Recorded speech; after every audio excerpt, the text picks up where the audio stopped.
Welcome everyone to the next episode of the Doomslayer saga, where we're putting the Slayer himself through multiple different fictional universes.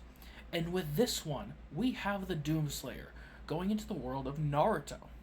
Now yes, in terms of power, he is eclipsing effectively everybody.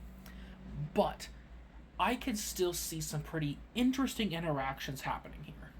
Because although power-wise, nothing in Naruto should pose even the slightest threat to him, I still see him getting involved, especially when he realizes that the Otsutsuki are gonna be a problem for the other people there. Especially if he's been there long enough to build up some kind of pseudo-friendship or relationship with the other characters in the verse, enough for him to be willing to protect them.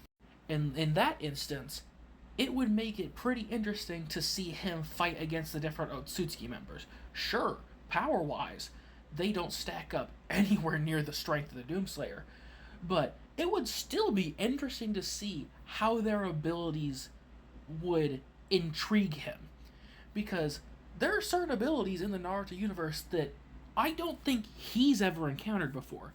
Now, sure, he is more powerful than them, but dealing with these kinds of abilities are still going to make him have to think a bit to deal with them.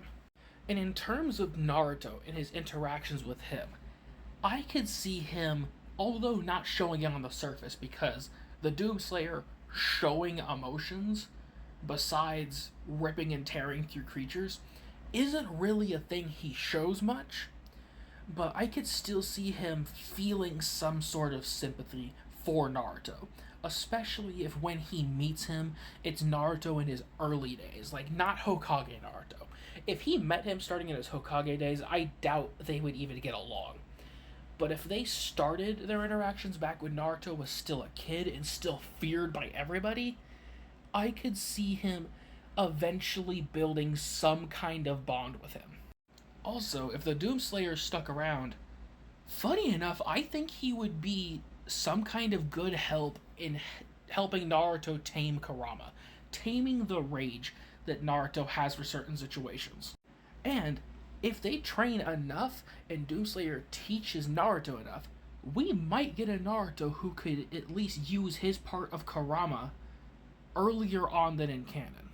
Probably not to the point where he could just activate like KCM when he's a kid, but at least be able to control the Nine Tails chakra without going ballistic. Next, you want to know the Ten Tails Madara after he activated the moon and with his jutsu and boosted himself to his absolute strongest fighting against the Doomslayer. Again, ability-wise, he's going to have a few speed bumps to go through, because Madara's abilities are definitely interesting, like the Limbo clone, the possibility of what would happen if the Doomslayer were to confront Infinite Tsukuyomi. That and the abilities of the Rinnegan Sharingan, the Rinne Sharingan.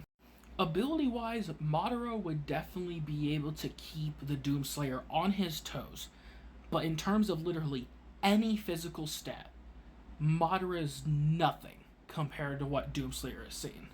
So, I'd see the fight lasting a bit purely because of the abilities and versatility of Madara compared to the Doomslayer.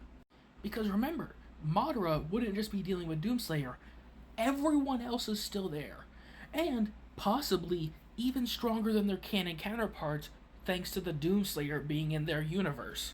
And for whatever reason, if Kaguya is still summoned, even her power is still going to be nothing. Like, sure, again, I sound like a broken record. All of her abilities are going to be interesting to see how they interact with the Doomslayer, but I don't think any of them would be enough to really make him worry. Like, the most it's going to do is draw out the fight until he eventually whittles her down and then takes her out. And to answer that last sentence, yeah, the Doomslayer destroys Perfect Cell. Cell might be a solar system buster, but the Doomslayer is so beyond the level of a solar system level entity, it just wouldn't be fair.